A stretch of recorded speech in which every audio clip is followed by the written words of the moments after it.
여러분 한 주간 잘 지내셨습니까? 예. 오늘부터 살펴보는 시편 23편은 양과 목자에 대한 이야기입니다. 여러분들은 양들에 대해서 얼마나 잘 알고 계십니까? 오늘날 산업화된 사회에 살고 있는 우리들은 양과 목자에 대해서 아는 바가 많지가 않습니다. 그러나 오늘 본문의 첫 번째 독자인 이스라엘 백성들은 유목민들이었습니다. 이스라엘 역사를 읽어보면 이스라엘 백성들은 이집트에서 400년 동안을 종살이를 했다고 이야기하는데요.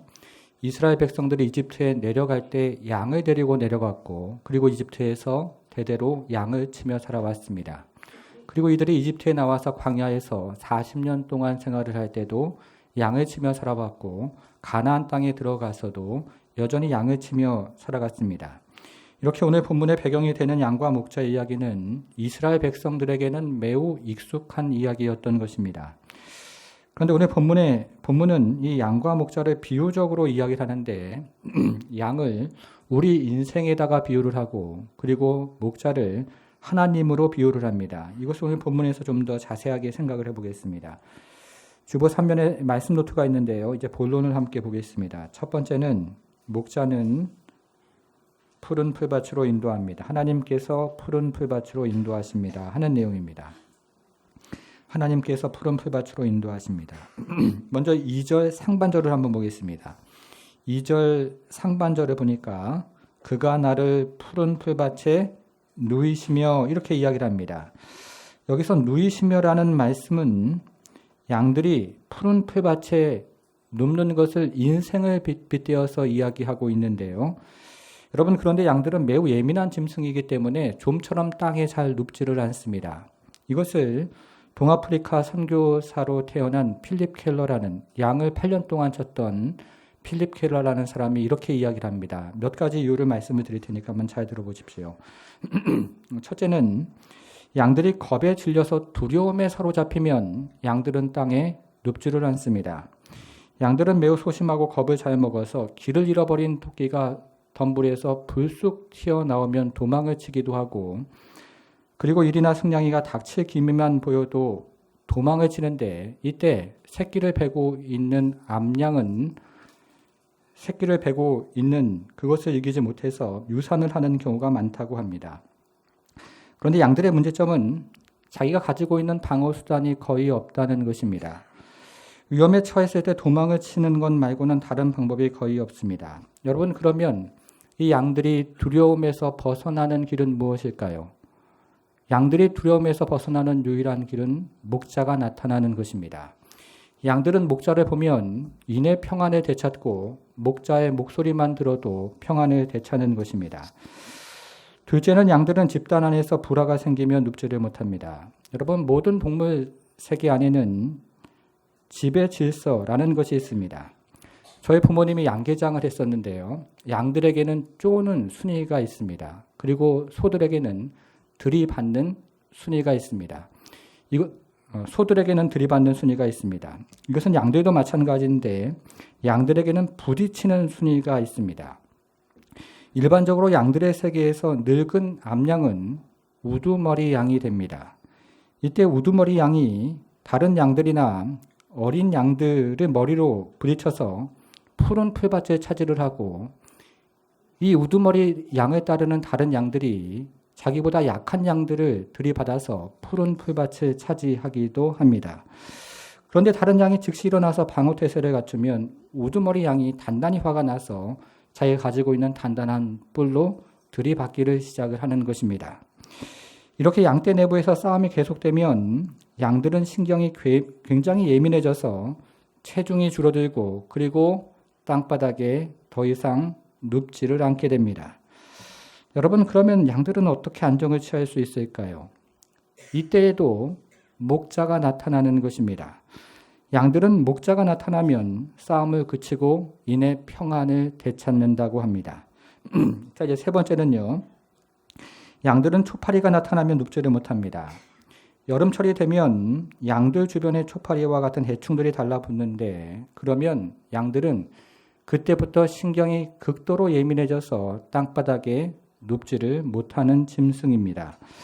이때 양들은 머리를 마구 흔들거나 그리고 다리를 마구 흔들면서 초파리를 쫓아내는데, 이렇게 하다가 초파리를 쫓아내지 못하면 덤불 속으로 뛰어 들어갑니다.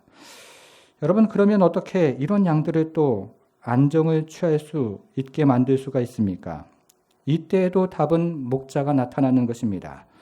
목자들이 양들에게서 해충을 쫓아내주고 그리고 양들이 쉴 수 있는 가시덤불이나 그리고 수풀을 만들어주는 것입니다. 자, 마지막 네 번째는 양들은요, 배부르게 꼴을 먹지 않으면 눕지를 못합니다. 그런데 양들에게 배부르게 꼴을 먹이는 일이 여간 쉬운 일이 아닙니다. 여간 쉬운 일이 아닙니다. 여러분들은 목축업을 하는 대부분의 나라가 건조하고 비가 적은 그런 지역에 위치하고 있다는 사실을 알고 계십니까? 이렇게 목축업을 하는 대부분의 나라가 건조하고 비가 적은 지역에 위치를 하고 있기 때문에 양들에게 푸른 초장을 제공한다는 것은 매우 어려운 일인 것입니다. 그러면 어떻게 이런 지역에서 양들이 푸른 풀밭을 만날 수 있을까요? 여기에는 목자의 엄청난 수고가 필요합니다. 먼저 목자는 자갈밭을 일구고 거기서 가시덤불이나 그리고 뿌리들을 제거를 하고 그런 다음에 땅을 깊이 파서 부드럽게 만들고 씨를 뿌리고 먼 곳에서부터 물을 끌고 와서 이렇게 풀밭을 정성스럽게 관리를 합니다. 이렇게 좋은 꼴을 먹으면 새끼 양은 생후 100일이 되면 45kg 정도까지 살을 찌운다고 합니다. 이렇게 목자의 엄청난 수고가 필요한 것입니다. 우리는 지금까지 양들이 눕지 못하는 몇 가지 이유를 살펴보았는데요. 첫째는 양들이 두려움에 사로잡히면 눕지를 못하고, 둘째는 관계에서 문제가 생기면 눕지를 못합니다. 셋째는 초파리가 나타나면 눕지를 못하고, 넷째는 배가 고프면 눕지를 못합니다. 여러분, 이렇게 양들이 예민한 짐승인데 이때 양이 평안을 찾는 유일한 방법은 목자가 나타나는 것입니다.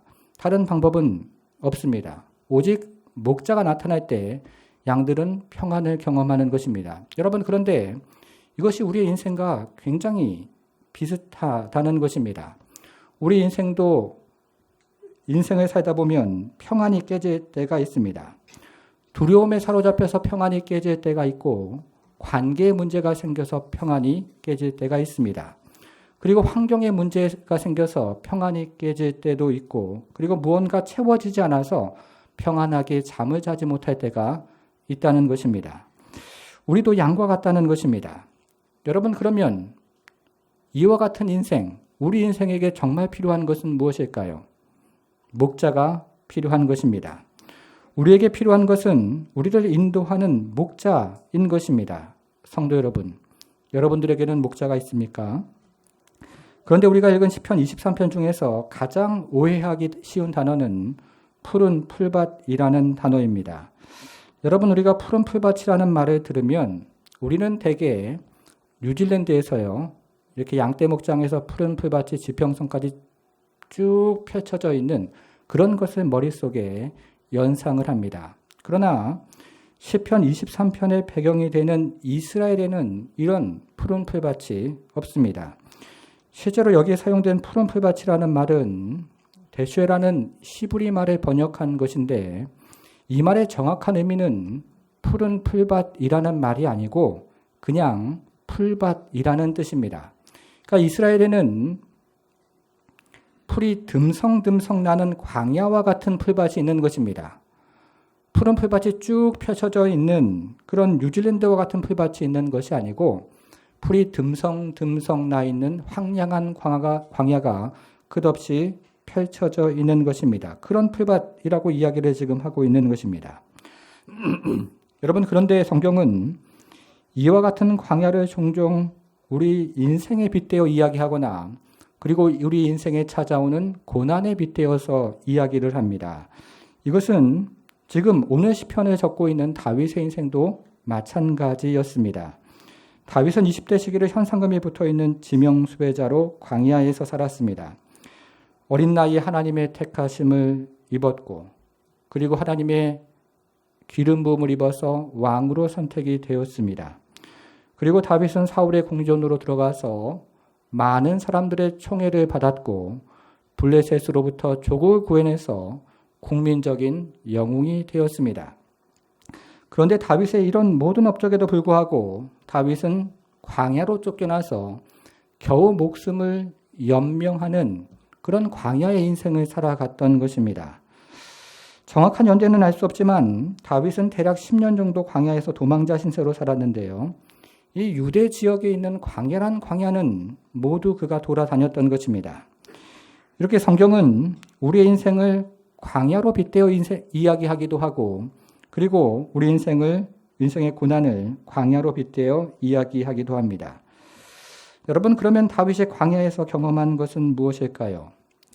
우리가 구약 성경을 찬찬히 읽어보면 시편이라는 지혜서를 만나게 되는데, 이 시편은 모두 150편으로 되어 있는데 그 중에 73편이 다윗이 지은 시로 되어 있습니다.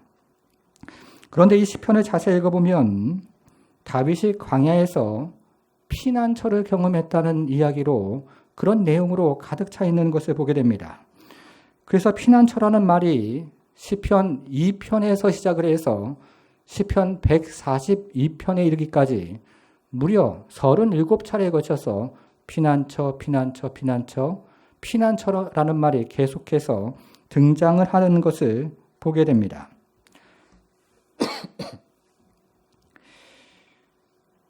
그러면 다윗이 광야에서 경험한 피난처는 무엇일까요? 캠브롤이라는 구약학자에 의하면 이 피난처라는 말은 우리가 도망을 가는 그런 물리적이고 지리적인 뜻으로 처음에 사용이 되었습니다. 그런데 시간이 지나면서 이 피난처라는 말이 우리가 도망을 가는 지리적이고 물리적인 의미가 모두 사라지고 오직 하나님만을 뜻하는 단어가 되었습니다. 이렇게 다윗이 광야에서 하나님을 만났던 것입니다. 그리고 다윗이 광야에서 목자를 만났던 것입니다. 그래서 제가 앞에서 설명드린 것처럼 우리가 앞에서 살펴본 푸른 풀밭이라는 것은 그저 풀이 듬성듬성 나 있는 광야인데, 이런 광야에서 다윗은 평안을 잃지 않았습니다. 왜냐하면 거기서 목자가 되시는 하나님을 피난처로 만나기 때문인 것입니다. 성도 여러분, 혹시 여러분들 중에 광야 같은 인생을 걸어가고 있는 분은 안 계십니까? 가정이 깨지고 일터가 깨지고 건강이 깨져서 광야 같은 그런 인생길을 살아가고 있는 분은 없습니까? 성도 여러분, 광야 같은 인생길에서 가장 중요한 것은 목자를 만나는 것입니다.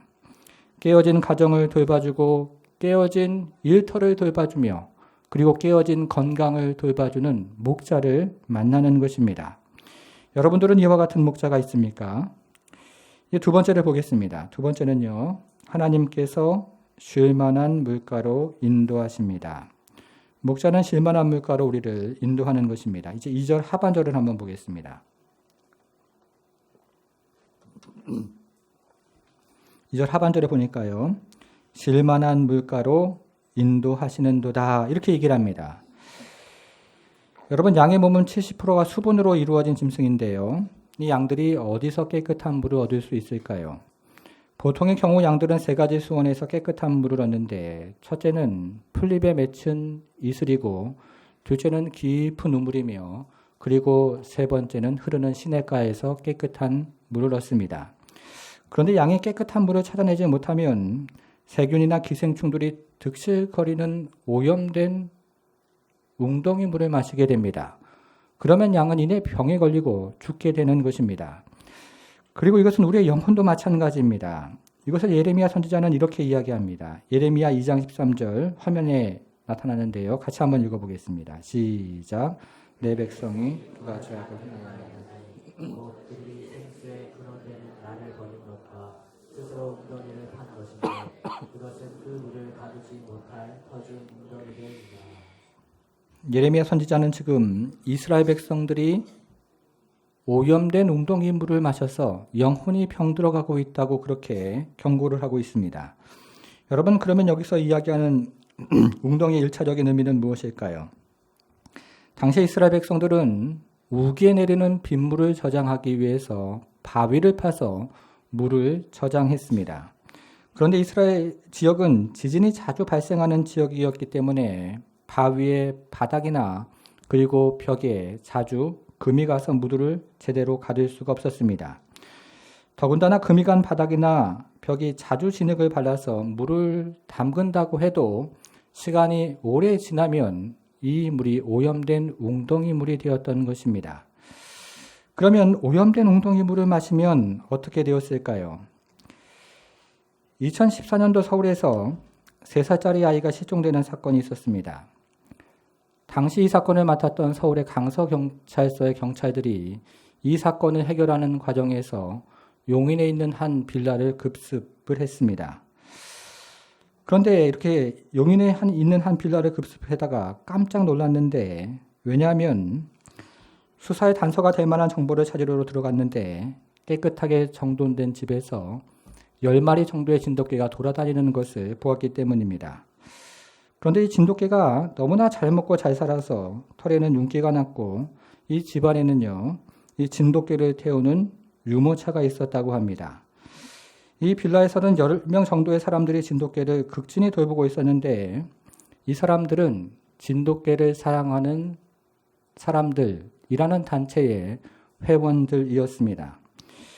이후 주민들에 의하면 이 사람들은 상식적으로 이해하기 힘든 기행을 많이 보였는데 진돗개를 유모차에 태우고 다니면서 진돗개를 주인처럼 모셨다는 것입니다. 그래서 진돗개에게 주인님 먼저 내려가십시오, 이런 이야기를 이웃 사람들이 종종 들었다는 것입니다. 경찰의 수사 결과 이 단체 회원들은 진돗개에게 영적인 능력이 있다, 이렇게 믿기도 하고요. 그리고 진돗개가 계속 쳐다보고 짖는 사람은 귀신이 들리는 것이다, 이렇게 믿었다는 것입니다. 일종의 사이비 종교였던 것이죠. 그런데 실종이 된 3살짜리 김군의 어머니 최모 씨는 2014년 2월부터 이 단체에서 합숙 생활을 하다가 8월에 자신의 아이가 실종되었다는 신고를 경찰에 하게 되었습니다. 여러분, 그러면 이 사건은 어떻게 된 것일까요? 이 사건은 어머니 최 씨가 진돗개를 영물로 섬기다가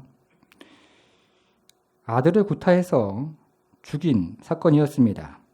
진돗개를 지극정성으로 모시면서 3살짜리 아이가 말을 듣지 않는다는 이유로 때려서 죽였던 것입니다.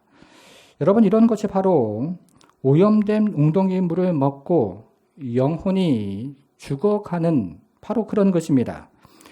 제가 강남에서 사역을 할 때 섬겼던 교회가 봄과 가을에 특별 새벽 부흥회를 했습니다. 그러면 교육자들이 3시 20분에 모여서 준비 기도회를 하고요. 새벽 4시가 되면 인근으로 흩어져서 교통을 정리를 했는데 이때부터 사람들이 본격적으로 몰려들기를 시작을 합니다. 그런데 한 번은 이런 일이 있었습니다. 새벽 4시에 사방에서 수많은 성도들이 은혜를 사모하면서 예배당으로 몰려들 때였습니다.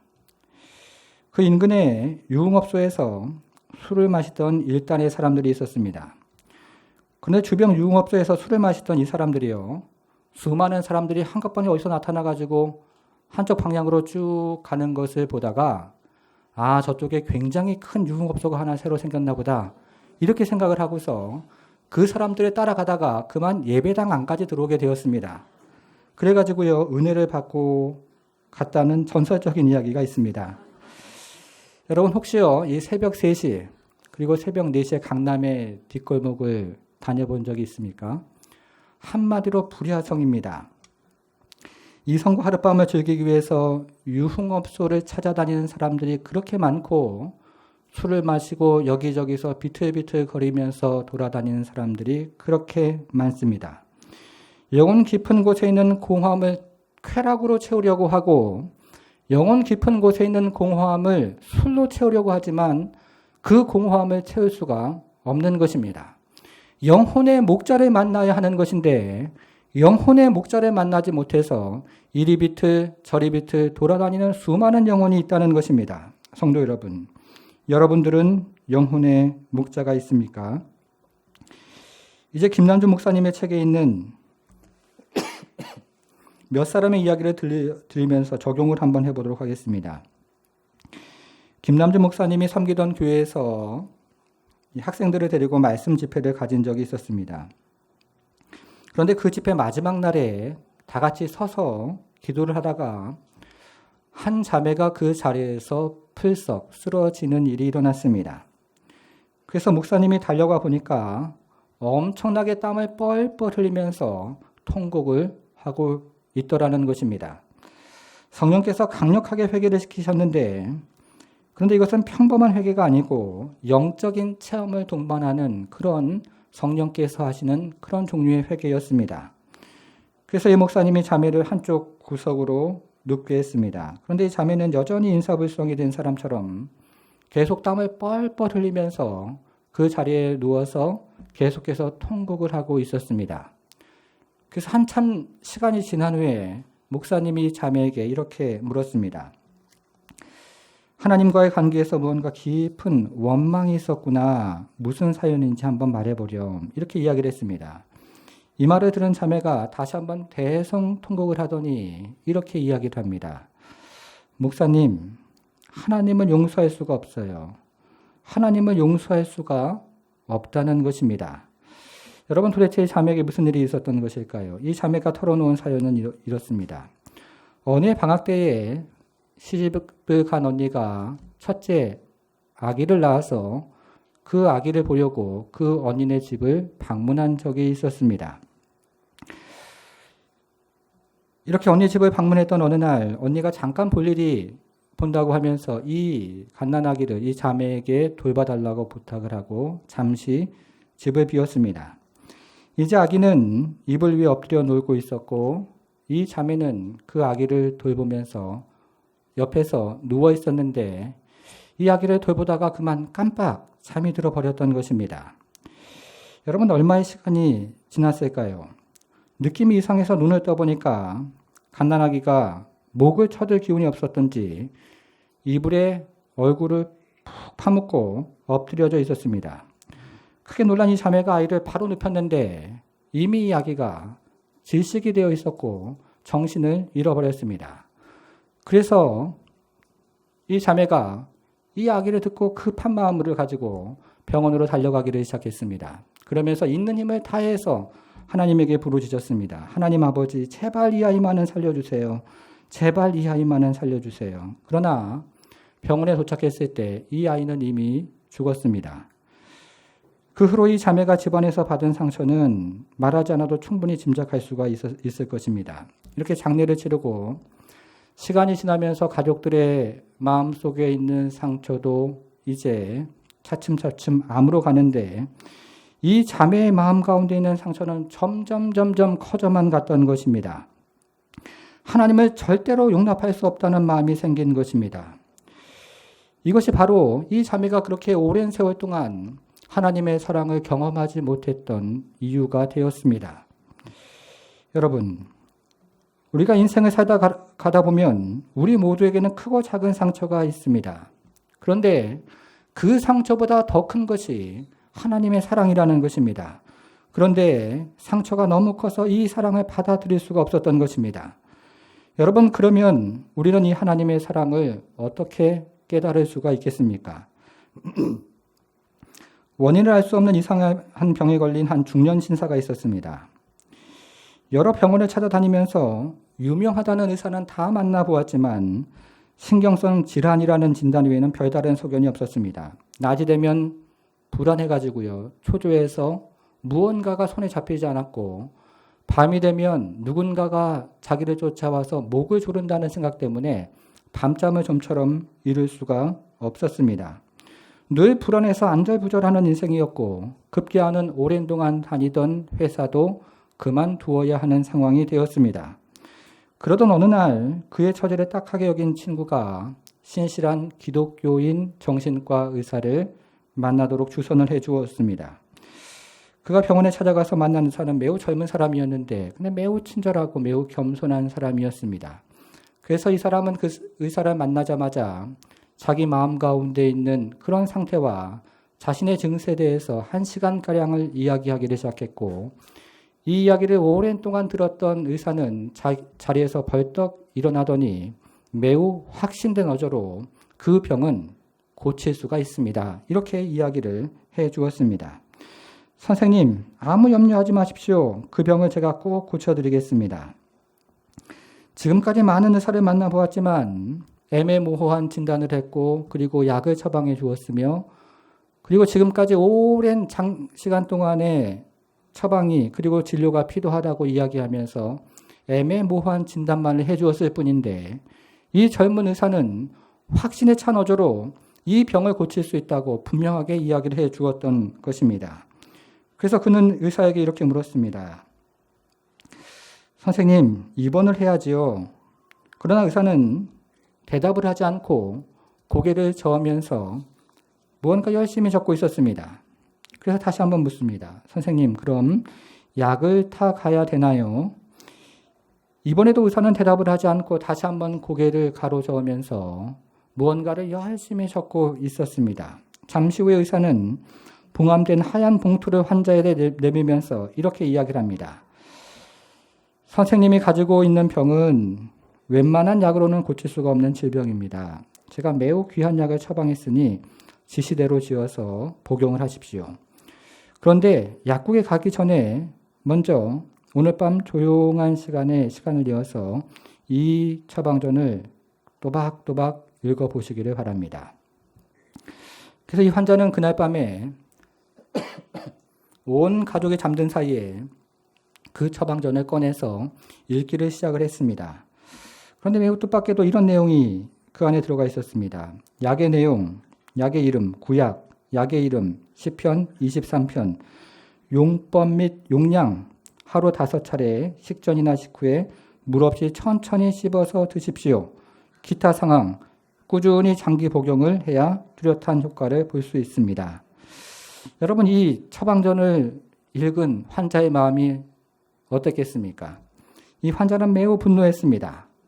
마치 사기를 당한 듯한 느낌이었습니다. 그래서 그 처방전을 두 손을 꼬깃꼬깃 구겨서 그만 쓰레기통에 확 집어 던졌습니다. 그러나 그날 밤도 이 사람은 한숨도 잠을 못 자고 불면증에 시달렸습니다. 새벽에 잠시 눈을 붙이는가 싶더니 가위에 눌려서 크게 소리를 지르면서 깨었습니다. 이런 일이 있은 지 일주일이 지났지만 병세는 점점 악화가 되었고 도저히 견딜 수 없는 상황에까지 이르렀습니다. 이때 이 환자는 물에 빠진 사람이 지푸라기라도 잡는 심령으로 그 처방전에 의사가 지시한 대로 따르기로 마음을 먹었습니다. 그래서 저 방구석에 있는 성경을 꺼내다가 시편 23편을 펴서 작은 카드에 깨알 같은 글씨로 옮겨 적기를 시작했습니다. 그리고는 의사의 지시에 따라 하루에 5차례씩 꼬박꼬박 시편을 읽고 그리고 암송하기를 시작했는데 일어나자마자 한 번, 아침 먹고 한 번, 점심 먹고 한 번, 저녁 먹고 한 번, 그리고 잠자리에 들기 전에 한 번, 이렇게 정확히 하루에 5번의 시편을 읽기를 시작을 했습니다. 이렇게 한 달이 지나니까 정해진 시간이 되면 자신도 모르는 사이에 자동적으로 시편을 암송하고 읽고 그러면서 이것이 하나의 좋은 습관이 되었습니다. 여러분 시편 23편 암송하시는 분들이 계시죠? 같이 한번 암송하고 한번 읽어보도록 하겠습니다. 같이 한번 읽어보겠습니다. 시작. 여호와는 나의 목자시니 그가 나를 푸른 풀밭에 놓이시며 쉴만한 물가로 인도하시는도다. 내 영혼을 소생시키시고 자기 이름을 위하여 그리스의 길로 인도하시는도다. 내가 사망의 음침한 골짜기로 다닐지라도 해를 두려워하지 않을 것은 주께서 나와 함께 하심이라. 주의 지팡이와 막대기가 나를 안위하시나이다.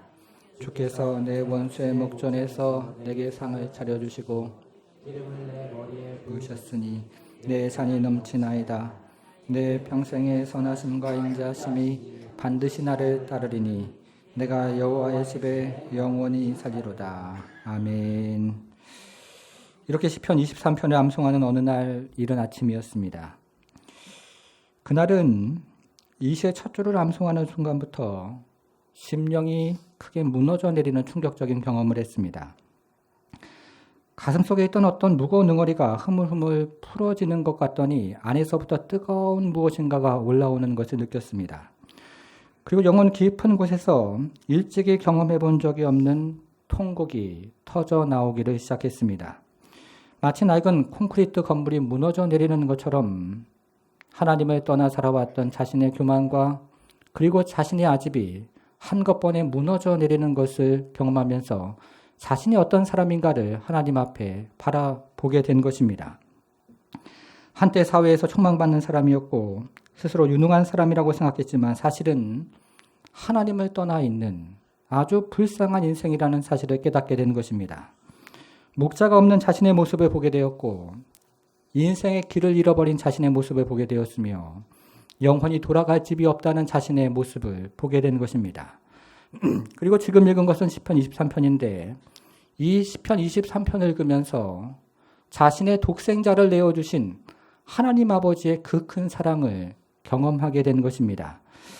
이것을 깨닫는 순간 감당할 수 없는 하나님의 은혜 앞에서 울고 또 울고 그리고 또 울었습니다. 이렇게 하나님을 만나니까 하나님의 사랑이 그의 영혼을 감싸는 것을 경험하기를 시작했고 그리고 하나님의 치유가 그의 머리부터 발끝까지 임하는 것을 경험했습니다. 그리고 그는 그때 깨끗하게 나음을 받았습니다. 인생의 목자를 만났던 것입니다. 지난 말씀 사경회 때였습니다.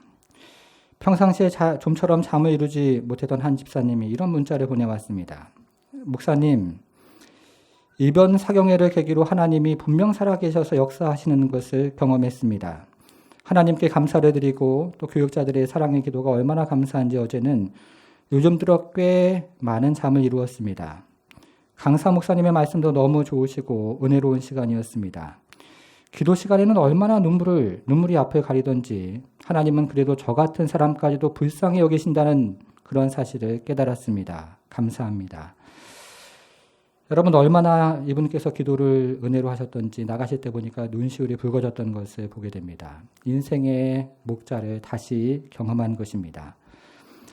이 요르단의 카락 근처, 카락이라는 그 동네가 있는데요. 이 근처에 있었던 베두인의 얘기를 한 가지 들려드리겠습니다. 한 여인이 양을 치다가 자신의 양 한 마리를 잃어버렸습니다. 그래서 주변에 있는 목자들에게 수소문을 해서 양을 찾기를 원했는데 도무지 양을 찾을 수가 없었습니다. 이렇게 2달이 지났습니다. 바로 그때 동네에 큰 양무리가 지나가는 것을 보고 그 목자에게 가서 자초진영을 설명을 하고 자신의 양을 보지 못했냐고 물어보았습니다. 그런데 이때 믿지 못할 일이 벌어졌습니다. 이 여인이 목자와 이야기를 나누고 있는데 바로 그때 그녀가 찾고 있던 양이 그 양떼 속에 있다가 불쑥 그녀 앞으로 나오는 것이었습니다. 여러분 어떻게 된 것일까요? 이 양이 길을 잃고 다른 목자에게 갔다가 자기 목자의 음성을 듣고 다시 찾아왔던 것입니다. 여러분, 양에게 정말 필요한 것이 무엇인지 아십니까? 양에게 정말 필요한 것은 목자인 것입니다. 양에게 가장 필요한 것이 있다면 그것은 바로 목자입니다. 사랑하는 성도 여러분, 여러분들은 영혼의 목자가 있습니까? 요한복음 10장 11절 12절은 이렇게 이야기를 합니다. 같이 한번 읽어보겠습니다. 나는 선한 목자라. 선한 목자는 양들을 위하여 목숨을 버리거니와 삭은 목자가 아니요 양도 제 양이 아니라 우리가 온 것을 보며 양을 버리고 달아나니 우리가 양을 물어가고 또 지칩니다.